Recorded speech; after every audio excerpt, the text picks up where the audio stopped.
Okay guys, ayan. Lalagay natin, testing natin yung stock na ignition coil. Titingnan natin yung lakas ng kuryente niya. So ayan na.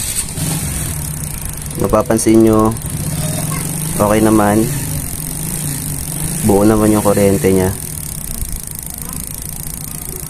Stock na ignition coil yan mga lods. Yan.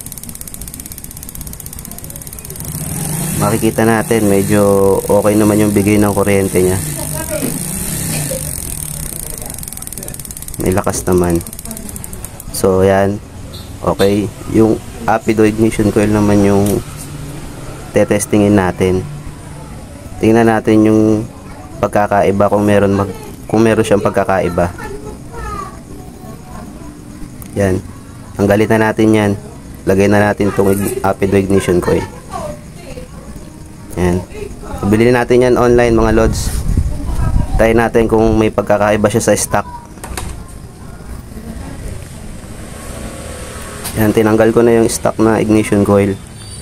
Yan, tinanggal ko na siya. So ayan na, kinabit ko na yung Apido ignition coil.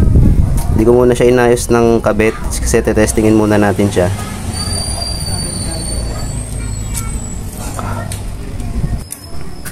Yan, bali Apido ignition coil naman ngayon ang susubukan natin. Yan. Kung mapapansin nyo,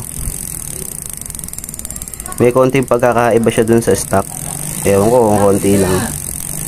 Pero mapapansin natin na medyo mas malakas siya. Mas malakas yung bigay niya ng kuryente. Ayan, kung mapapansin nyo, malakas nga siya.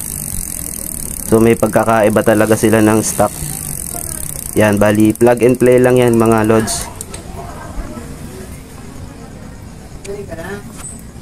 So ayan, yan yung Apido. So tatry muna natin yung gamitin. Kung ano yung magiging pagkakaiba.